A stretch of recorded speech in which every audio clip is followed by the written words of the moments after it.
Bonjour à tous, bienvenue sur la méthode A.3. Aujourd'hui, on va parler d'un thème qui me tient à cœur en ce moment, puisque j'ai fait une grande découverte sur moi-même que je vais vous partager sur le surmenage et le fait de faire des pauses. Je commence par le storytelling et ensuite réflexion sur la société, plus deux petites questions, comment savoir quand est-ce que c'est le moment de faire une pause et comment prendre de vraies pauses de qualité. On finira sur l'exemple des 4 heures. Et si j'arrive à faire un sommaire, je vous l'afficherai. Et si j'y arrive pas, tant pis. Donc premièrement, pourquoi le surmenage? Pourquoi faire des pauses? Il faut remonter pour ça plusieurs mois en arrière, quand j'ai su ce que je voulais vraiment faire, c'est-à-dire faire du coaching, mais du coaching en ligne. J'étais extrêmement motivée en fait par mon idée, et donc je me suis un peu arraché le cerveau à trouver des idées, à mettre en place tout ça avant que ce soit du concret. Et comme j'y connaissais rien, je partais un petit peu dans tous les sens, c'est-à-dire que toutes les idées me semblaient bonnes et je ne savais pas du tout par où commencer. Donc je tâtais un peu partout pour vraiment établir un vrai plan. Premièrement, dans cette phase-là, je ne prenais pas vraiment de pause, à savoir que j'étais tout le temps en train de penser à mon projet, constamment, mais vraiment, même quand je prenais une pause ou que j'allais manger ou quoi, en mangeant j'y pensais, en fumant une clope j'y pensais, en buvant un café j'y pensais, quand je discutais je parlais de ça. Enfin bon bref, toujours plongée la tête là-dedans, dans mon projet. Des os. Et en fait, je passais par des grandes phases de up, donc c'est-à-dire que j'étais extrêmement motivée, j'avais la sensation que rien ne pouvait m'atteindre, voilà, j'y allais à fond. Et donc je ne prenais pas de pause, je ne prenais pas soin de moi, j'étais la tête dans le guidon. Puis ensuite, je passais par des grosses phases de down, c'est-à-dire que j'avais de la perte de motivation, des doutes, je savais plus trop où j'allais, j'avais plus trop envie d'y aller non plus, sentiment un peu de tristesse. Et surtout, ce que j'ai remarqué, c'était dans ces phases de down, une forme de culpabilité en fait, culpabilité de ne jamais en faire assez, de ne pas être au maximum, de perdre mon temps, de ne pas avancer assez vite, etc. Et donc ça me plombait un peu le moral. Et puis ensuite ça recommençait comme ça, j'étais ultra motivée, je partais dans tous les sens, et puis jusqu'à l'épuisement, phase de down, etc. Jusqu'au moment où en fait je suis rentrée en restauration pendant 2 semaines.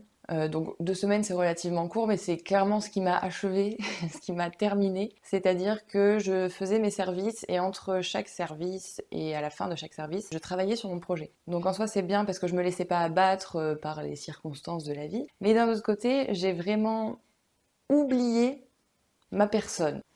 C'est-à-dire que je commençais mon service le matin. C'est quand même un métier qui est difficile, dur en tout cas la restauration, que ce soit mentalement ou physiquement. Et plutôt que de dormir pendant les heures de coupure, eh bien, je travaillais sur mon projet. Une fois que je finissais mon service vers 23h30, minuit, encore une fois, je retravaillais sur mon projet jusqu'à 2, 3, 4 heures du matin. Et à ce moment-là, ça m'allait puisque j'étais extrêmement motivée en fait. J'étais dans une phase de gros up et j'avais la sensation que j'avançais vite, que ça devenait de plus en plus concret et que j'en faisais surtout assez, quoi, suffisamment. Donc si ça se passait tout le temps comme ça, ce serait cool. Le problème c'est qu'il y a toujours, après la grosse montée, il y a toujours une bonne petite redescente. Je suis rentrée chez moi, j'ai fini de travailler en restauration, et en rentrant chez moi, j'étais tellement partie dans tous les sens pendant cette période que je ne savais plus du tout où je devais aller.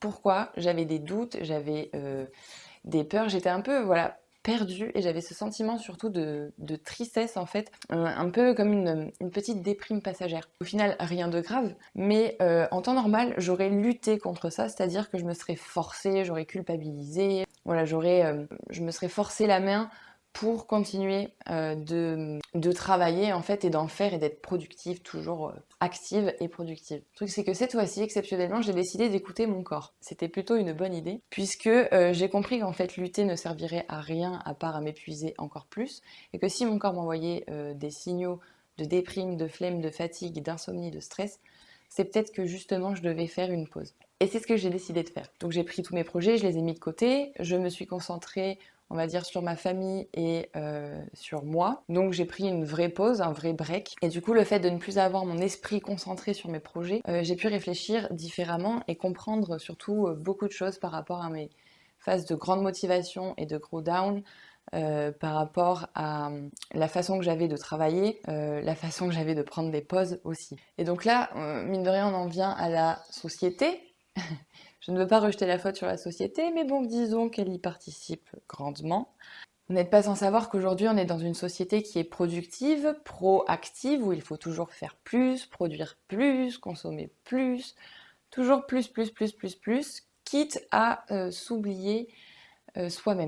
Dans notre société, on ne nous apprend pas à prendre soin de nous, on ne nous apprend pas à réussir, mais on nous apprend encore moins à échouer. On ne nous apprend pas non plus à prendre des pauses et des pauses de qualité. On nous apprend surtout en fait à répondre aux besoins d'un supérieur hiérarchique, aux besoins des autres, aux besoins de la société, mais rarement aux besoins de nous-mêmes. Et il se trouve que malgré toute notre bonne volonté, notre corps a des besoins. Et si on n'écoute pas ces signaux, on peut très vite tomber donc dans les burn-out, dans la dépression, le stress, l'anxiété, l'insomnie et des tas d'autres maladies en fait. Le truc c'est que c'est pas les gens en fait qui sont malades, c'est la société qui les rend malades. Il y a une phrase que j'ai entendue dans la série OA ou AO, je sais plus, qui dit être en phase avec une société malade n'est pas signe de bonne santé mentale. Je pense que la phrase elle décrit bien la situation, la chose. Et je trouve ça extrêmement juste quand on voit jusqu'où ça peut aller justement le fait de se surmener et de ne jamais écouter son corps. Et le truc c'est que en y réfléchissant pendant ma petite pause qui a duré quand même une bonne petite semaine, j'ai pu comprendre deux choses. C'est que pour éviter ce surmenage, il faut déjà premièrement prendre assez de pauses, chose que je ne faisais pas, je n'en prenais jamais assez. Et il faut prendre des pauses de qualité, c'est-à-dire de vraies pauses, pas des pauses. Prendre assez de pauses, ça peut paraître bateau, mais disons que on nous apprend que plus on travaille dur et longtemps, mieux ça marche et plus on sera productif.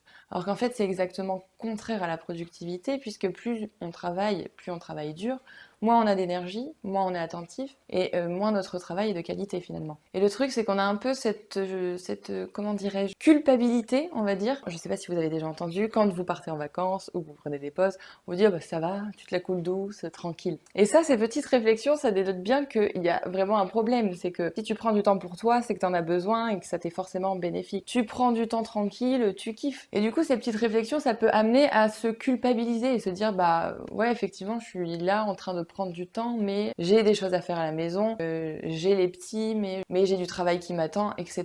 Mais en même temps, si on le fait pas pour nous, il y a personne qui va le faire à notre place. Ensuite, il y a les postes de qualité. Quand nous étions petits, on allait pendant un quart d'heure se défouler dans la cour de récréation, on courait, on suait, on riait et on discutait de tout sauf des cours. Et ça nous allait assez bien. Je dis pas que le système éducatif est optimal, mais bon.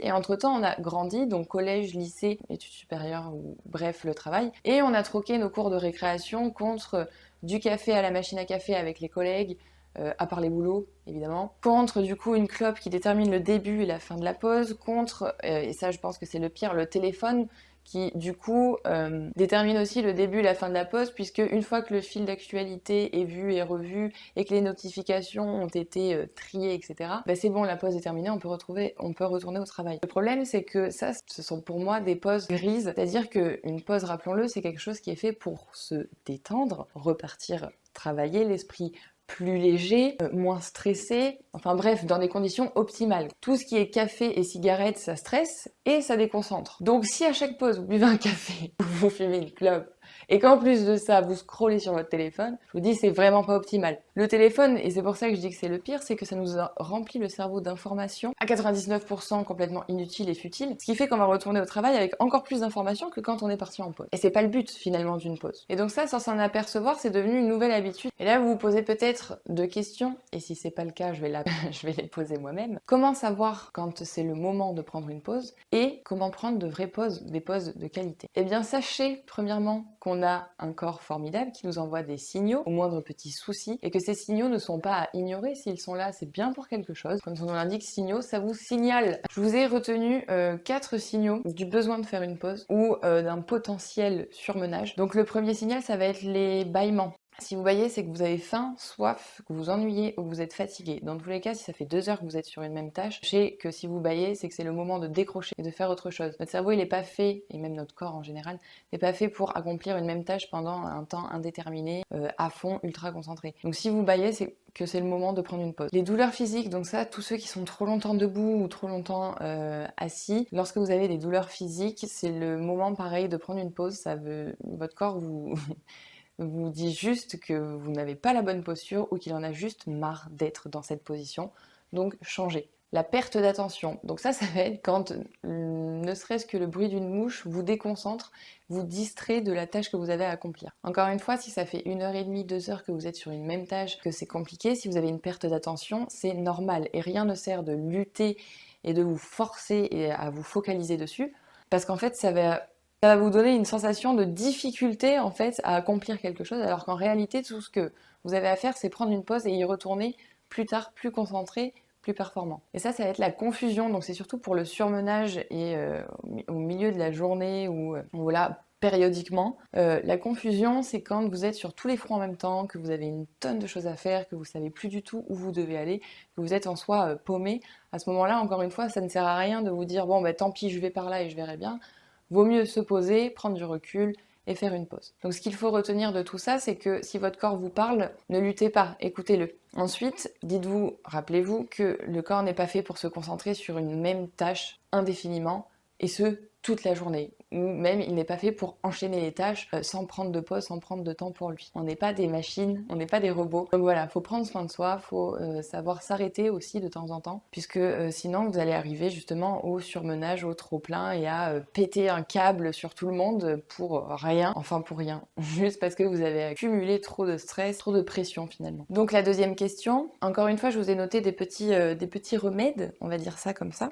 C'est une liste, encore une fois, non exhaustive, donc si vous avez d'autres astuces, faites-le, très bien. Le tout, c'est que ça vous rende plus léger, plus détendu. Là, il ne s'agit pas de vous ajouter des habitudes, il s'agit simplement de remplacer les mauvaises habitudes par les bonnes. Je dis pas que ce que vous faites, c'est mal. J'ai pendant très longtemps bu du café, fumé des clopes et scrollé sur mon téléphone, donc je sais de quoi je parle finalement. Mais il s'agit pas juste d'effacer tout ça, il faut juste remplacer par quelque chose de meilleur et de plus bénéfique. De toute façon, si vous essayez, vous allez vous apercevoir des bienfaits très rapidement et donc vous allez avoir plus de facilité en essayant à adopter de nouvelles façons de faire. Donc ce que vous gagnerez avec ça, c'est de la santé mentale et physique et je pense que c'est non négociable. Donc la première, ça va être de sortir s'aérer. Sortir s'aérer, c'est très efficace, surtout quand on doit faire des tâches créatives et qu'on doit avoir, même pas de tâches créatives, juste avoir de nouvelles idées. Lorsque, par exemple, on est dans un conflit et qu'on n'a vraiment plus la solution, qu'on ne sait pas quoi faire ni où aller. S'aérer, ça aide à mettre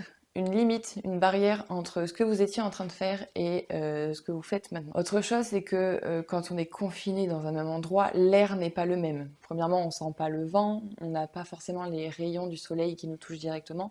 Donc sortir s'aérer et être en contact avec la nature, entre guillemets, même si vous êtes en ville, sachez que ne serait-ce que de sortir à l'extérieur, vous êtes déjà plus en contact avec la nature que si vous êtes à l'intérieur. Et deuxièmement, ou troisièmement, je sais plus, bref, ça va vous permettre de changer d'ambiance et d'éviter de vous lasser de ce que vous êtes en train de faire. Le deuxième point, ça va être de respirer. Respirer, ça marche très bien quand on est confus, puisque justement, quand on a beaucoup de choses à faire en même temps dans la même journée, on ne pense pas forcément à respirer. Et donc quand on ne sait plus où aller, il vaut mieux s'arrêter, faire des exercices de respiration. Donc ça n'a rien de compliqué, c'est à la portée de tout le monde, il suffit d'inspirer et d'expirer 5 fois. Pas trop compliqué, je pense. Ça va vous permettre de justement aérer votre cerveau, de faire le tri et de vous rendre compte de ce qui est important et de ce qui l'est moins. Donc ça va vous permettre de pouvoir prioriser et de prendre une vraie bonne direction. Boire de l'eau. Alors pourquoi pas du café, du thé, etc.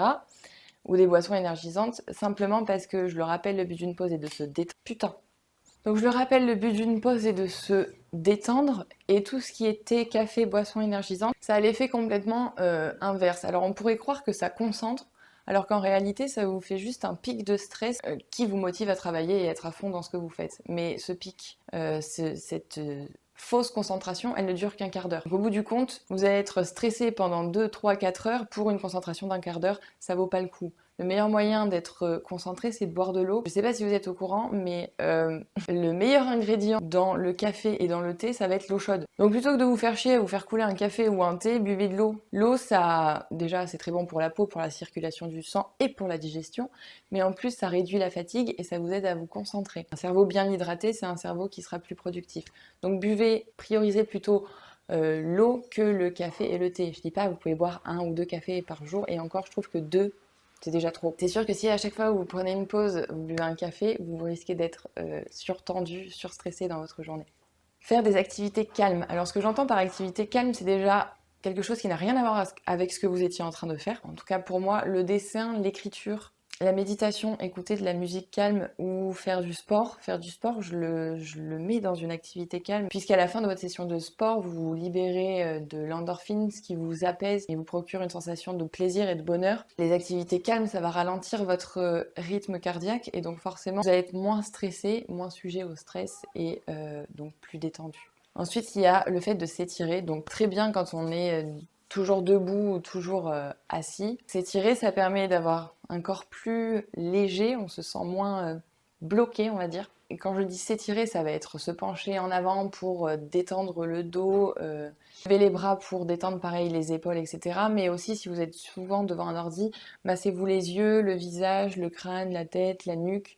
Alors si malgré tous ces remèdes et ces signaux, vous n'êtes pas convaincu que faire une pause c'est vraiment très utile, ou pire que vous culpabilisez, que vous dites que faire une pause c'est perdre son temps et que vous avez la sensation de ne pas en faire assez, qui a été mon cas, rappelez-vous d'une chose, c'est que plus vous en faites, moins vous allez être productif, ou du moins votre travail sera de qualité.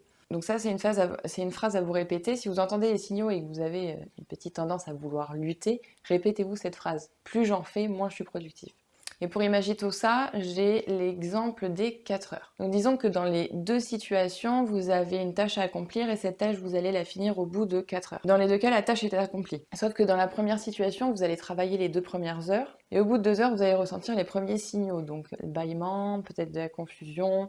Et plutôt que d'écouter votre corps et ses signaux, vous décidez de lutter et d'aller à l'encontre et de les ignorer. Au bout des 4 heures, vous avez fini votre travail. Le truc, c'est que les 2 dernières heures étaient franchement dures, tellement dures que vous n'avez plus rien envie de faire de votre journée. Deuxième situation, vous travaillez pendant 2 heures et au bout des 2 heures, vous ressentez les premiers signaux du besoin de faire une pause. Comme vous êtes sympa avec votre corps, vous décidez de l'écouter, vous prenez une bouteille d'eau, vous laissez votre portable là où il est et vous sortez vous aérer, marcher. Donc formidable, une demi-heure après, vous revenez à votre bureau. Vous finissez ce que vous avez à faire dans les temps, c'est-à-dire en 4 heures, et au bout de ces 4 heures, vous êtes fier de vous, satisfait de vous-même, et vous êtes prêt à enchaîner sur le reste de votre journée ou sur une pause déjeuner, etc. Mais bref, vous avez toujours de l'énergie. Alors vous allez me dire, ok, mais au bout de ces 4 heures, dans tous les cas, la tâche, elle est effectuée. Effectivement, mais quand on regarde la qualité d'exécution et la qualité du résultat, ce n'est pas la même chose. Dans la première situation, certes, la tâche est effectuée au bout de 4 heures, mais non sans mal. Les 2 dernières heures ont été très difficiles, dues à la perte d'attention, au bâillement. C'est très compliqué de se concentrer et de terminer quelque chose. Alors, puisque dans la deuxième situation, vous avez non seulement fini votre travail, non pas en 4 heures, mais en 3 heures et demie de temps de travail, et entre ça et entre ces 3 heures et demie, vous avez pu prendre une demi-heure de pause pour vous, pour votre tronche, pour profiter. Je sais pas ce que vous préférez, mais moi personnellement, je préfère accomplir quelque chose en 3 heures et demie et prendre une demi-heure pour moi, plutôt que d'accomplir quelque chose en 4 heures et que ce soit très compliqué et que je n'ai plus de motivation pour le reste de ma journée, voire même le lendemain. Après ça c'est une question, il faut savoir aussi se connaître, savoir comment on fonctionne. Moi je sais que plus je vais m'en demander et plus je vais aller à l'encontre des signaux de mon corps, plus le résultat c'est que je vais avoir la grosse flemme de continuer et je vais me prendre 2-3 jours de RTT, culpabiliser parce que j'en ai pas fait assez et blablabli et blablabla et rentrer dans un cercle vicieux. Donc, si vous vous dites que prendre des pauses c'est perdre du temps, au contraire, prendre des pauses c'est gagner en santé mentale, gagner en santé physique, gagner en productivité. Répétez-vous cette phrase, plus j'en fais, moins je suis productif. En revanche, plus vous faites de pauses, plus vous êtes susceptible de produire et de produire bien. J'espère que cette vidéo vous a plu. Si vous êtes d'accord avec moi, vous pouvez me le dire en commentaire. Si vous n'êtes pas d'accord, vous pouvez aussi me le dire. Si vous pensez que je suis trop conne et que je dis n'importe quoi, vous pouvez aussi me le dire. Mais c'est pas bon pour votre karma, à vous de voir. Moi en tout cas ça a été très compliqué de faire cette vidéo, mais le résultat c'est qu'elle est faite et je pense sincèrement que ça y est, c'est la dernière fois que je la tourne. Je vous mets mon Instagram ici, vous pouvez aller suivre mon Instagram puisque dessus, à partir de maintenant, chaque semaine, je mettrai un article sur un thème et il y aura du coup une vidéo en accord avec ce thème qui sortira sur YouTube, plus des petites citations, plus tout ça, voilà. Je vous fais des bisous, je vous dis à la fin de semaine prochaine. Ciao!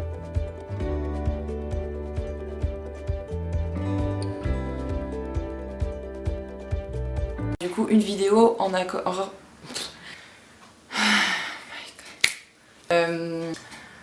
donc déjà...